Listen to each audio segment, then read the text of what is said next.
फैसला दिया है वो लगभग फाइनल है और हरीश रावत के पक्ष में उनका निर्णय गया हुआ है। लेकिन इसके बावजूद भी जो सीएम बहुगुणा का गुट है या फिर सतपाल महाराज का गुट है, सतपाल महाराज अभी भी उस बात को लेकर के तमाम अपनी बातों को रख रहे हैं प्रदर्शकों के सामने कि उनके साथ इतने विधायक शामिल हैं और हमारे साथ है। 22 विधायकों का उन्होंने पहले किया था, लेकिन आज उन्होंने पूरे घटनाक्रम को खोला नहीं कि कितने विधायक उनके साथ हैं। हालांकि बीजापुर गेस्ट हाउस में कुछ तमाम जो उनके प्रशंसक थे उन्होंने उनके पक्ष में नारेबाजी भी की और इस बात से जो पर्यवेक्षक हैं वो नाराज भी दिखे थे। लेकिन अब सबसे बड़ा यही सवाल है कि आखिर कब तक और किस क्षण हरीश रावत के नाम की घोषणा की जाती है। हालांकि ये औपचारिक यानी अक्षय अब ये माना जाए जी अक्षय यानी अब ये माना जाए कि उत्तराखंड की कांग्रेस की जो सियासत है वो 3 खानों में बंटती नजर आ रही है। एक तो एक हिस्सा है बहुगुणा का, दूसरा सत्यपाल महाराज का और तीसरा हरीश रावत का। ऐसे में क्या लगता है कि उत्तराखंड की जो कांग्रेस में इस तरह की जो गुटबाजी सामने आई है तो आम इंतखाबात जो होने वाले हैं उसमें 2-4 ही महीने बचे, उसमें कांग्रेस को कितना नुकसान उठाना पड़ेगा? देखिए, कांग्रेस आलाकमान ने जो फैसला लिया है वो इसी को समझ करके लिया है कि अगर रावत की ताजपोशी की जाती है तो रावत का जो कद है वो पहाड़ में सबसे बड़ा कद है, सबसे कद्दावर नेता माने जाते हैं कांग्रेस के पहाड़ों में। और पहाड़ी इलाकों में खास करके मैदानी इलाकों अगर छोड़ दिया जाए तो पहाड़ी इलाकों में उनका जो कद है वो बहुत बड़ा है। और इसी को ध्यान में रखते हुए, क्योंकि हरीश रावत पहले भी दावेदार रहे हैं मुख्यमंत्री पद के, उनको कई बार इस बात से चूकना पड़ा है, मुख्यमंत्री पद नहीं मिल पाया। पहले विजय बहुगुणा, उसके पहले एनडी तिवारी और तमाम जो बड़े नेता थे उनसे कद के एनडी तिवारी के बाद अगर किसी का नाम लिया जाता तो हरीश रावत का। और हरीश रावत को मुख्यमंत्री पिछली बार बहुगुणा के बनने के आगे नहीं ख्वाब इनका पूरा हो पाया था। तो अब कांग्रेस चाहती है कि हरीश रावत को एक मौका दे करके और इस बार जो लोकसभा चुनाव आने वाले हैं उसको पूरी तरह से ध्यान में रख करके ही ये फैसला किया गया है कांग्रेस आलाकमान का। और निश्चित रूप से अगर हरीश रावत बनते हैं तो कांग्रेस ये सोच करके मान करके चल रही है कि उसको लोकसभा चुनाव में बेहतर परिणाम मिल सकता है। लेकिन अब कितना परिणाम मिलेगा और क्या ताजपोशी हरीश रावत की हो पाती है, ये जो आने वाले कुछ घंटे हैं, आधे 1 घंटे, उसमें तय हो जाएगा। लेकिन हाँ, ये है कि अगर हरीश रावत बनते हैं तो वो पूरी कोशिश करेंगे आने की। हालांकि उनके पास समय कम है, काम करने का समय कम है, लेकिन जो उत्तराखंड में उनकी पकड़ है, उनकी पहुंच है, लोगों के बीच में उनका संपर्क है, वो काम आ सकता है कांग्रेस के। और इसी मुद्दे पर वो कांग्रेस पूरी तरह से जुटी हुई है। और जो पर्यवेक्षक है इसी बात पर जो वहाँ के विधायक हैं उनको मनाने में जुटे हुए हैं कि एक बार इनको नेतृत्व का मौका दिया जाए ताकि कांग्रेस जो है वो बेहतर तरीके से इस बार भी उत्तराखंड में मजबूती के साथ अपना लोकसभा चुनाव जीत सके और जो कम से कम जो 4 सीट है उनकी वो बचाई जा सके। क्योंकि एक सीट बीजेपी के खाते में है, माला राजलक्ष्मी शाह वहाँ से सांसद है। तो कांग्रेस अब इसी पर पूरी नजर टिकाई पड़ी है और इसी मुद्दे को लेकर के समझाने बुझाने का दौर जारी है जो पर्यवेक्षक है। लेकिन अक्षय, कहीं ना कहीं कार्यकर्ताओं में ये बात पहले से, कार्यकर्ताओं को ये चीज पहले से महसूस हो रही थी कि बहुगुणा के बाद उत्तराखंड के अगर कोई सीएम बनते हैं तो वो हरीश रावत होंगे। क्योंकि आज जब सुबह हरीश रावत देहरादून पहुंचे हैं तो ढोल नगाड़ों के साथ उनका जबरदस्त वहां पर स्वागत और इस्तकबाल किया गया था। क्या लगता है कि जो कार्यकर्ता हैं कांग्रेस के, उनमें पहले से ही ये बात उन लोगों को एक महसूस हो रही थी कि आने वाले जो सीएम है बहुगुणा के बाद वो हरीश रावत ही होंगे? देखिए, जब से हम लोग ने जो कयासों का बाजार गर्म हुआ, ईटीवी ने सबसे पहले इस मामले को उठाया था और ईटीवी ने बताया था कि जो अगले सीएम होंगे वो हरीश रावत ही होंगे। हरीश रावत के नाम पर आलाकमान ने लगभग मुहर लगा दी थी। उस पर हम लोग ने खबर चलाना शुरू किया। जब हरीश रावत दिल्ली में थे उनसे तमाम हम लोगों ने बातें की। हालांकि मुख्यमंत्री पद को लेकर के उन्होंने तमाम टरकाने की जरूर कोशिश की, लेकिन इतना साफ हो गया था कि हरीश रावत को महत्वपूर्ण पद मिलने जा रहा है और सीएम बनने जा रहे हैं। इस पर कयासों का बाजार बहुत दिनों से गर्म था, लेकिन 2 दिन पहले इस पर बात पर लगभग पुष्टि हो गई थी। और जिस तरह से बहुगुणा का मामला सामने आ रहा था, बहुगुणा भी पूरे मुद्दे पर बात करने को तैयार नहीं हो रहे थे। सीएम रावत भी कुछ मुद्दों पर एकदम सटीक जवाब नहीं दे रहे थे। लेकिन जो सूत्र हैं, कांग्रेस सूत्र, उन्होंने लगभग ये बता दिया था कि अगले जो सीएम होंगे उत्तराखंड के वो हरीश रावत होंगे। और इसी बात को लेकर के जो तमाम प्रशंसक है उनका जमघट लगना शुरू हो गया था हरीश रावत के तीन मूर्ति लेन स्थित निवास पर। और उन्होंने भी तमाम जो अपने सूत्र हैं और तमाम लोगों से जानकारी लेनी शुरू कर दी थी। जो मीडिया के वहाँ तमाम जगहों से लोग जुड़े थे, उनसे जानकारी लेनी शुरू कर दी थी और दामी लगातार 3 दिन से बनी हुई थी। तो ये उम्मीदें एकदम लगातार जारी थी और जो ही पता चला कि हरीश रावत कल शाम को निकल रहे हैं देहरादून, तब से वो प्रशंसक वहाँ थे पहले एयरपोर्ट पर। वहाँ पर देहरादून में काफी जो जौहरी ग्राउंड है वहाँ पर प्रशंसक जुटे हुए थे और उसके बाद जो पता चला कि हरीश रावत दूसरे मार्ग से जा रहे हैं तो वहाँ पर प्रशंसकों की भीड़ जुट गई थी और उसके बाद ढोल नगाड़े और बजने शुरू हो गए थे। लेकिन ये तय माना जा रहा था, प्रशंसक बहुत उत्साहित थे, उत्सुक थे। हालांकि उनमें थोड़ी सी उत्सुकता भी थी कि क्या हरीश रावत को अंतिम समय में कांग्रेस आलाकमान क्या दूसरी चीजों पर ध्यान देने के लिए कह सकता है। लेकिन जो ही अभी साफ हो रहा है कि उनकी ताजपोशी जब तय मानी जा रही है, वो सीएम बनने जा रहे हैं, तो अब उनमें उत्साह चरम पर है। बाबू जी, अक्षय, क्या लगता है आपको कि हरीश रावत का एक तरह से तो उत्तराखंड का नया सीएम बनने का एक तरह से तय माना जा रहा है, लेकिन दूसरी तरह का आपको क्या लगता है कि सतपाल महाराज जो कि उत्तराखंड में कांग्रेस का एक जाना माना चेहरा है, तो सतपाल को कहीं बड़ा झटका लग सकता है इस ऐलान के बाद? देखिए, सतपाल महाराज का तब निश्चित रूप से वहाँ पर बड़ा है और ये माना जाता है कि वो हरीश रावत के विरोधी खेमे से रहे हैं शुरू से ही। लेकिन हरीश रावत ने कुछ दिन पहले ये कहा था कि वो महाराज को मना लेंगे और मना करके, क्योंकि हम भाई भाई हैं, उसमें कोई दिक्कत नहीं होगी। कांग्रेस के लोग जो होते हैं एकजुट होते हैं और डट करके मुकाबला किसी परिस्थिति का कर सकते हैं। हालांकि जो महाराज ने आज जो स्टेटमेंट दिया था कि कोई ऐसी बात नहीं हुई है, हरीश रावत ने मुझे फोन नहीं किया था, तो साफ है कि कहीं ना कहीं नाराजगी जरूर है। लेकिन अगर ये नाराजगी लोकसभा चुनाव पर प्रभाव डालती है या आगे वाले संबंध अगर सही नहीं हो पाते हैं, खटास बनी रहती है, तो निश्चित रूप से कांग्रेस के लिए वहां पर मुसीबत होगी और लोकसभा चुनाव में उसका खामियाजा उसे भुगतना पड़ सकता है। लेकिन हरीश रावत क्योंकि मजे हुए व्यक्ति हैं, मजे हुए राजनेता हैं, उत्तराखंड में उनकी एक बेहतर पकड़ रही है, कांग्रेस जनों में हो या आम जनों में, हरीश रावत को बेहतर नेतृत्व करने की जो कला है वो उनको पता है कि किस तरह से एक दूसरे को खुश करना है।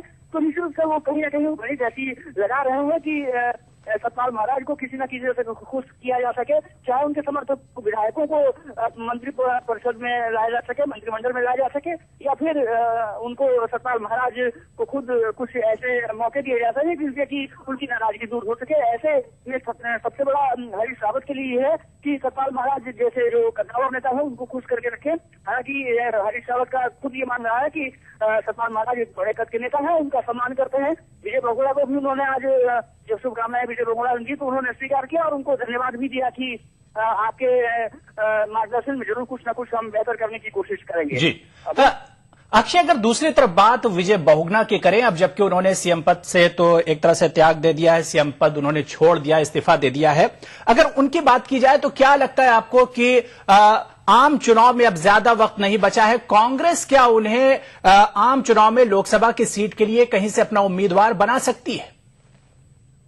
देखिए, बहुगुणा का जहाँ तक सवाल है तो बहुगुणा पर अभी तक फैसला कांग्रेस आलाकमान ने नहीं किया है, लेकिन ये माना जा रहा है कि बहुगुणा को संगठन में एक मजबूत जिम्मेदारी दी जा सकती है। जहाँ तक लोकसभा चुनाव के लिए है तो उनके बेटे साकेत पर दाव लगाने की बात चल रही है। हालांकि बहुगुणा किस बात पर सहमत होंगे, तो सूत्रों की जानकारी मिल रही है कि हरीश रावत और साकेत के बीच में एक लंबे दौर की बात भी हुई थी कल। तो अब निश्चित रूप से अब ये देखने वाली बात होगी कि साकेत को कांग्रेस लड़ाने जा रही है या बहुगुणा को।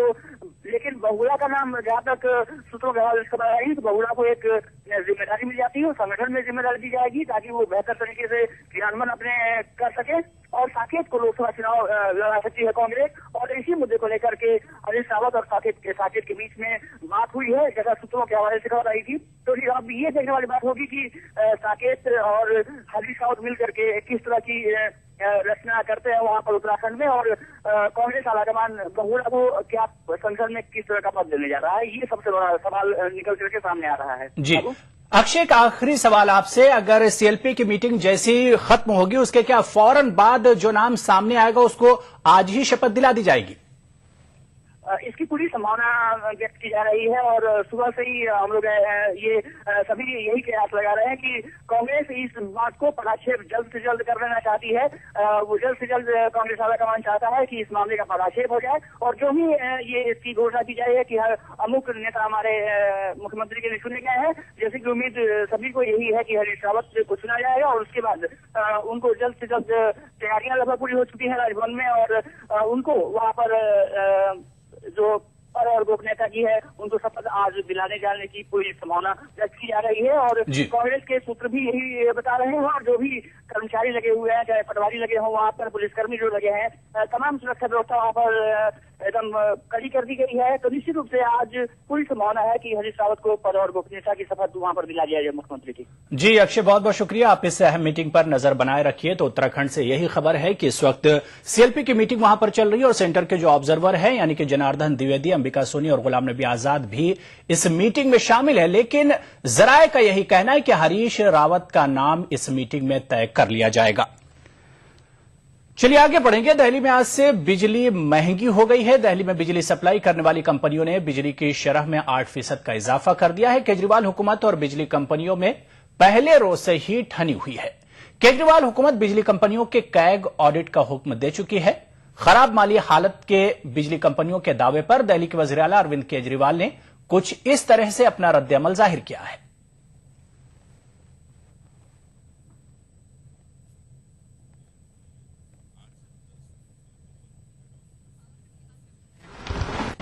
वो उनसे पूछिए कि पावर कट की बात क्यों कर रहे हैं। वो कह रहे हैं पैसे नहीं है, पैसे कहाँ गए सारे। वो सीएजी ढूंढ रहा है कि इनके पैसे कहाँ गए सारे। अगर कार्रवाई करेंगे सर, अगर वो होता तो सीएजी की रिपोर्ट आने दीजिए ना। उधर बिजली की बढ़ी कीमतों के खिलाफ दिल्ली में बीजेपी ने एहतजाजी मुजाहरा किया। बीजेपी लीडरों का कहना है कि दिल्ली के वजीर आला केजरीवाल बढ़ी हुई कीमतों को काबू में करने के अपने दावे को पूरा करें।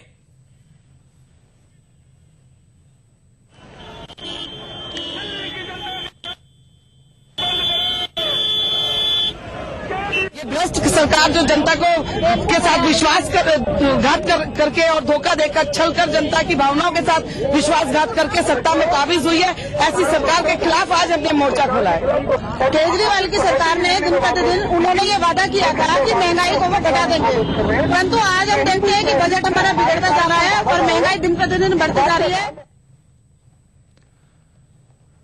बिहार के वजीर आला नीतीश कुमार ने एनडीए से दोबारा वापसी के इम्कान को मुस्तरद कर दिया है। नीतीश कुमार ने वाज़ेह किया है कि एनडीए में दोबारा वापसी का सवाल ही पैदा नहीं होता। जबकि तीसरे महाज के क़याम से मुतालिक पूछे गए सवाल पर नीतीश कुमार ने कहा कि पार्लियामेंट में नया ब्लॉक बनाने के सिलसिले में 5 फरवरी को सियासी जमातों की मीटिंग मुनक्किद होगी। के मुंह में जो बात डाल दी गई है वो बिल्कुल गलत है। शरद जी से कल हमारी विस्तृत बातचीत हुई है। जो कुछ भी हम लोग कर रहे हैं, मिलकर कर रहे हैं। एनडीए में जाने का तो प्रश्न ही पैदा नहीं होता है और शरद जी ने ऐसा कहा भी नहीं। आज भी सुबह बातचीत हुई। इसलिए इस मामले को आप यही समझिए कि जो प्रयास चल रहा है सब लोगों का प्रयास है और सब लोगों ने मिलकर प्रयास किया है। वो शरद जी के मुंह में कुछ बात को डाल करके बिला वजह गलतफहमी पैदा करने की कोशिश है, उसमें कोई दम नहीं। 5 तारीख को कोई मीटिंग भी कर रहे हैं दिल्ली में? 5 तारीख को क्या कोई मीटिंग भी कर रहे हैं दिल्ली में? 5 तारीख को जो हमने कहा है कि कई पार्टियों का मिलकर के संसद के अंदर एक ब्लॉक बनाने की बात है, तो उसको लेकर बैठक है और उस बैठक के बाद उसी हिसाब से आगे का ऐलान। आगे बढ़ेंगे। खबर मुजफ्फरनगर फसाद से मुतालिक दिए गए मुतनाज़ा बयान से जुड़ी है। समाजवादी पार्टी के रुकन असेंबली अतीक अहमद ने मुजफ्फरनगर फसाद मुतासरीन की तौहीन की है। अतीक अहमद ने अपने मुतनाज़ा बयान में कहा कि रिलीफ कैंपों में रहने वाले फसाद मुतासरीन नहीं हैं, बल्कि इस वक्त पेशावर फकीर रिलीफ कैंपों में क़याम पजीर हैं। मुख्यमंत्री खुद चले गए मौके पर। ऐसा कभी नहीं हुआ कि मुख्यमंत्री चले जाए वहां शिविर में जहां दंगा पीड़ित हों, और 15-15 लाख रुपया दिया, नौकरी दे दिया। मैंने तो उससे पहले बयान दिया था कि नौकरी देते टाइम कोई मुसलमान मुख्यमंत्री भी होता है उसके पैर कांप जाते हैं कि कहीं हमारे को आरोप न लग जाए। और मुस्लिम में कहा गया कि 3 दिन से ज्यादा शोक न मनाइए। चलिए 3वां 40वां सब हो गया, फिर उसके बाद क्या बचता है? ले हर समाज में हर वर्ग में कुछ पेशेवर मांगने वाले लोग होते हैं। तो सब जानते हैं, जग जाहिर है कि कुछ पेशेवर मांगने वाले लोग जाकर वहां घुस गए कैंपों में। पीड़ित नहीं थे वो? नहीं, पीड़ितों को तो किया गया ना, पीड़ितों को तो 15-15 लाख रुपया दिया गया, नौकरी दी गई, पीड़ितों के लिए तो किया गया। लेकिन उसके बाद भी कैंप में जो लोग दिखाए जा रहे थे तो वो तमाम पेशेवर लोग जाकर घुस गए कैंप में। उधर फसाद मुतासरीन को अतीक अहमद के जानिब से फकीर कहे जाने पर बीजेपी लीडर का बयान कुछ इस तरह से आया है। बयान देने से पहले अपने राजनीतिक आकाओं से पूछ तो लिया होता कि आखिर 4 महीने से इन लोगों को क्यों कैंपों में रखकर इनकी सेवा की जा रही थी। और मैं समझता हूं कि मानवीय संवेदना के बजाय भिखारी कहना ये समाजवादी सोच का परिणाम है। आचार्य नरेंद्र देव और राम मनोहर लोहिया की आत्मा 100 खून के आंसू कहीं रो रही होगी समाजवादियों के इस प्रकार के बयान पर। वहीं समाजवादी पार्टी लीडर के जरिए भिखारी बताए जाने पर रिलीफ कैंपों में रह रहे मुजफ्फरनगर के फसाद मुतासरीन ने सख्त गुस्से का इजहार किया है। रिलीफ कैंप में पनाह लिए लोगों का कहना है कि वो फसाद मुतासरीन है, भिखारी नहीं। उनका तो यहां तक कहना है कि वो आइंदा लोकसभा चुनाव का बायकॉट करेंगे। हमारा सब कुछ माल दौलत सब लूट कमा गए यहाँ, तो हम भिखारी बता लगे। हम भी से इज्जत खानदान कहेंगे, जैसे वे अपना कुर्सी बैठे और बात बता रहे हैं, हम ऐसा दे रहे नहीं तो हम भी इज्जत खानदान के अपने थोड़ा नहीं फिर हम अल्लाह ने हमारा घर उधर लुट गया तो हम भिखारी कर लगे। ये तो बहुत नाजायज बात है जी। हम दंगे के सताए हुए हैं और घर बार छोड़ के जान बचा के इधर आए, शाहपुर में कैंप में रह रही हैं। तो जो हमारी गांव में जमीन है, घर बार हैं, तो हम भिखारी कैसे हुए? हमको ये भिखारी बताते हैं। और हम इन सरकार ने जो घोषणा की थी कि जो है सभी दंगा पीड़ितों को सहायता राशि देंगे, और उन्होंने जो है इसमें वो खड़ा नहीं उतरी और उसको पूरा नहीं कर सकी वो। और हम 2014 का आने वाला चुनाव हम उसका बहिष्कार करेंगे, तब इनको पता चलेगा कि जो है ये दंगा पीड़ित है या फिर ऐसे ही भिखारी है। ये फिलहाल लेंगे छोटा सा ब्रेक, कुछ और खबरों के साथ जल्द हाजिर होंगे।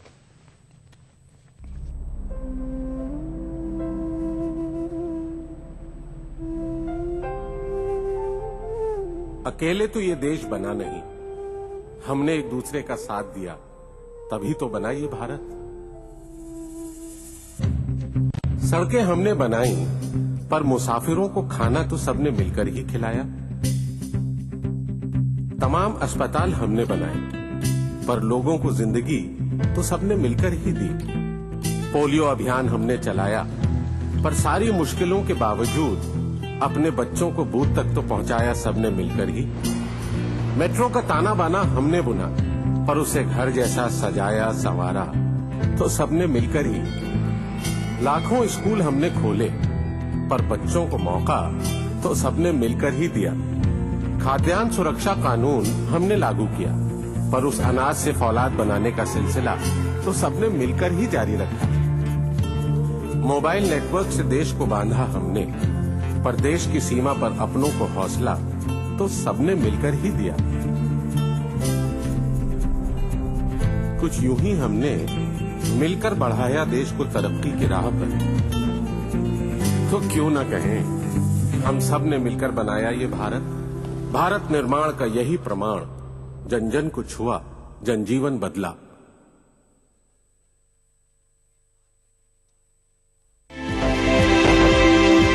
दुनिया अपडेट खबरों का नया और अनूठा शो, जिसमें हम आपको दिखाएंगे दुनिया की अहम खबरें और करेंगे उनका तज्जिया। जानेंगे दुनिया की अहम घटनाओं का भारत पर क्या होगा असर। दिखाएंगे ग्लैमर जगत का हाल और तेज खबरों में देखेंगे क्या कुछ हुआ पूरी दुनिया में बीते हफ्ते के दौरान। तो देखना न भूले दुनिया अपडेट हर रविवार शाम 6 बजे ETV उर्दू पर।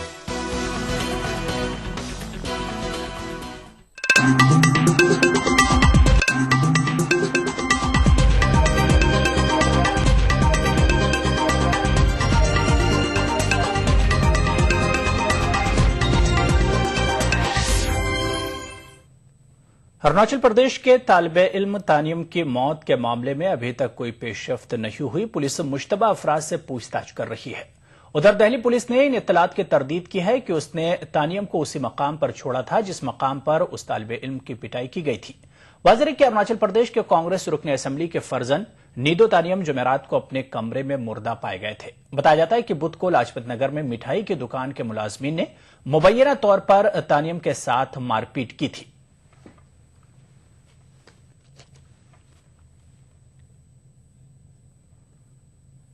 उधर अरुणाचल प्रदेश के तालिबे इल्म की मौत के खिलाफ लाजपत नगर में शुमाल मशरिक के तलबा ने पुलिस के खिलाफ एहतजाजी मुजाहरा किया। एहतजाजी तलबा ने शुमाल मशरिक के तलबा को तहफ्फुज फराहम करने का मुतालबा किया। एहतजाजियों का इल्जाम है कि दिल्ली और मुल्क के दीगर इलाकों में शुमाली मशरिक के तलबा के साथ इम्तियाज बरता जाता है।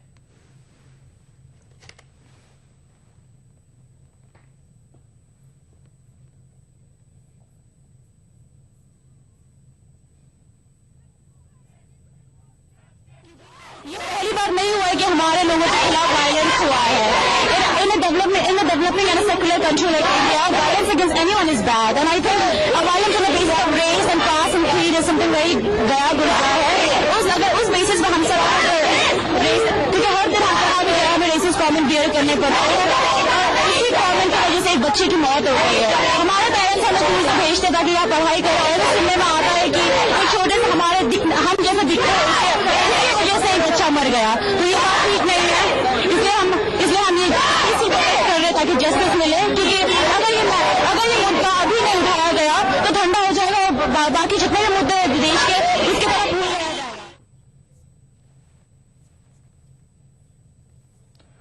शुमाल मशरिक से ताल्लुक रखने वाले बाशिंदों के एक वफ्द ने आज दिल्ली में बीजेपी लीडर हर्षवर्धन से मुलाकात की।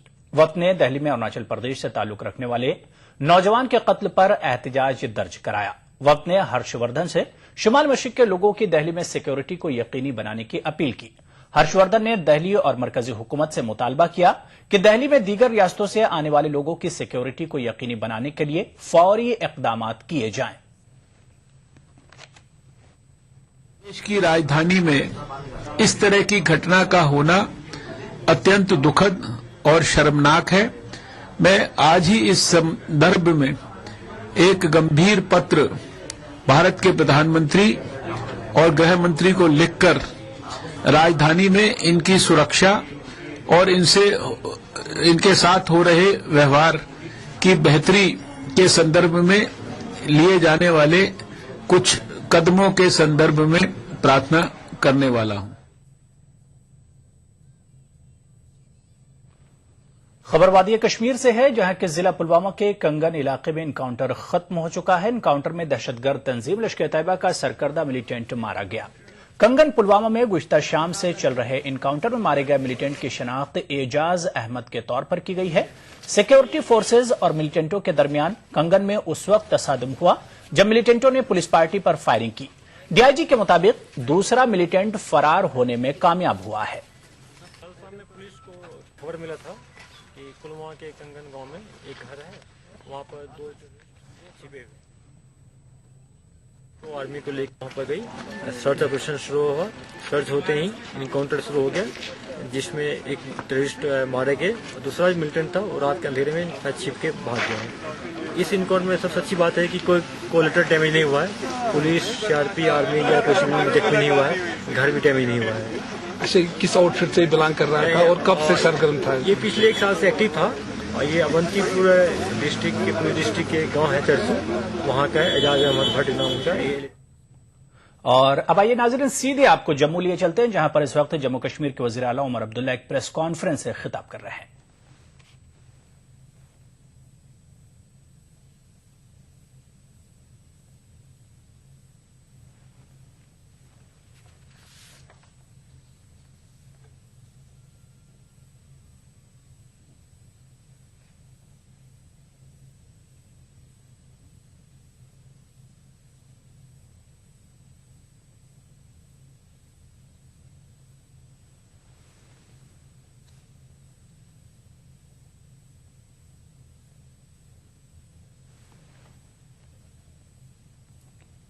तो नाजरीन जम्मू में जम्मू कश्मीर के वज़ीर आला उमर अब्दुल्ला एक प्रेस कॉन्फ्रेंस से इस वक्त खिताब कर रहे हैं। रास्त हम आपको इस वक्त दिखा रहे हैं। सीधी तस्वीर इस वक्त जम्मू से है, जहां पर जम्मू कश्मीर के वज़ीर आला एक मीडिया कॉन्फ्रेंस से इस वक्त खिताब कर रहे हैं। हम आपको बताते चले कि जम्मू कश्मीर में उमर अब्दुल्ला काबीना की आज एक अहम मीटिंग हुई है।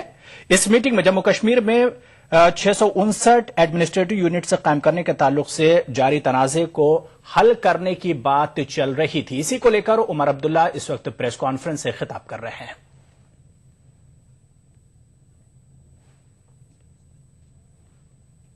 के जरिए रियासत के मुख्तलिफ कोनों में खुद जाके दौरे किए, लोगों से मीटिंगें की, डेलीगेशंस इनसे मिले और इन्होंने अपने रिकमेंडेशंस एक रिपोर्ट की सूरत में फाइनल करके आज कैबिनेट के सामने पेश किए, जो मैं बड़ी खुशी से आज इस रियासत के लोगों को ये बताना चाहता हूं कि कैबिनेट ने इन तमाम रिकमेंडेशंस को आज अपनी मंजूरी दी है और फाइनेंस और प्लानिंग को अब वाज़िया हिदायत कैबिनेट की तरफ से दी गई है कि वो इसमें अब एक रोड मैप तैयार करें ताकि ये रिकमेंडेशंस जो हैं इनको लागू किया जाए और इनका जल्द से जल्द फायदा जो है वो लोगों तक पहुंचे। ये एक ऐतिहासिक कदम है, एक हिस्टोरिक डिसीजन है कैबिनेट की तरफ से, जो कि बहुत सालों के बाद इस तरह का फैसला जो है कैबिनेट ने लिया है, जिससे कि इतने ज्यादा लोगों को और ज्यादा हम हुकूमत के करीब जो हैं लाने में कामयाब होंगे। नंबर्स पे मैं जानता हूं बहुत बहस हो चुकी है, मीडिया ने बहुत इस पे स्पेकुलेट किया है कि कितने जो है प्रपोजल आ जाएंगे। जहां तक सब डिविजन्स की बात है, कैबिनेट सब कमेटी ने 46 सब डिविजन्स जो है वो रेकमेंड किए हैं, 135 तहसील्स रेकमेंड हुए हैं, 177 सीडी ब्लॉक्स रेकमेंड हुए हैं और 301 नियाबत रेकमेंड हुए हैं। कुल मिलाके 659 न्यू एडमिनिस्ट्रेटिव यूनिट्स का रेकमेंडेशन जो है वो कैबिनेट सब कमेटी की तरफ से जो है पेश की गई है, जिसको आज कैबिनेट ने मंजूरी दी है। इसके साथ साथ कैबिनेट सब कमेटी की राय ये भी रही कि पटवार हलके जो हैं उन्हें पंचायत हलकों के साथ जो है कोटर्मिनस बनाया जाए, जिस चीज को कैबिनेट ने फाइनेंस और प्लानिंग के सामने पेश किया है कि वो उसको कंसिडर करके उसके लिए भी रोड मैप बना दें। आज के मौके पर मैं इस प्रेस कॉन्फ्रेंस के हवाले से जनाब डिप्टी सीएम साहब और इनके साथ कैबिनेट के जितने भी सब कमेटी के मेंबर रहे हैं, इनका शुक्रिया करना चाहता हूं, जो इन्होंने मेहनत की और जो ये रिपोर्ट तैयार किया है। इसके साथ साथ उन तमाम लोगों का मैं शुक्रिया करना चाहता हूं जिन्होंने श्रीनगर में, जम्मू में, मुख्तलिफ इस रियासत के और शहरों में कैबिनेट सब कमेटी के साथ आके मुलाकात की और अपने डिमांड्स जो हैं कैबिनेट सब कमेटी के सामने पेश किए। मैं कांग्रेस के हाईकमांड का शुक्रगुजार हूं जिन्होंने इसमें मेरा साथ दिया और आज हम इस मौके पे पहुंचे हैं जहां पे हम ये रिपोर्ट जो है मंजूर कर पाए हैं। बिलखसूस कांग्रेस के प्रेसिडेंट सोनिया गांधी जी का, वाइस प्रेसिडेंट जनाब राहुल गांधी जी का, incharge general secretary JNK Ambika Soni साहिबा का, हमारे कैबिनेट के जो 2 नुमाइंदे हैं दिल्ली में इस रियासत के जिन्होंने इसमें हमारी भरपूर मदद की, जनाब गुलाम नबी आज़ाद साहब और डॉक्टर फारूक अब्दुल्ला साहब, और JKPCC के जो प्रेसिडेंट सैफुद्दीन सोज साहब ने भी इसमें जो हाथ बटाया, उसका भी मैं इसके लिए शुक्रगुजार हूं। अब हमारी मुकम्मल कोशिश रहेगी कि जल्द से जल्द हम इन यूनिट्स को जो है एस्टैब्लिश करके इनका फायदा जो है लोगों तक पहुंचाएं। यही ऐलान करने के लिए आज मेरे साथी और मैं आज आपके सामने बैठे हैं और अगर इसके बाद इसको लेके अगर कोई सवाल है तो कोशिश की जाएगी कि हम उनका जवाब दे दें। I will come to you.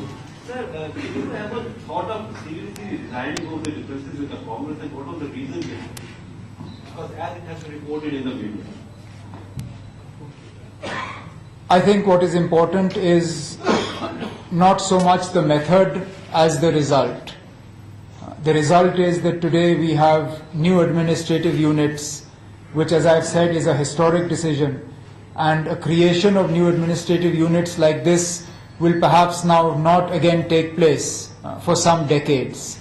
A lot of hard work went in to this final report, as I said, by the Cabinet Subcommittee, by the Revenue Department. I forgot in my opening remarks to place on record also my appreciation for the work done by the Revenue Secretary and the GAD Secretary, along with their officers, because they really burnt the midnight oil to ensure that this report was prepared. What I would have done or wouldn't have done is a matter of speculation.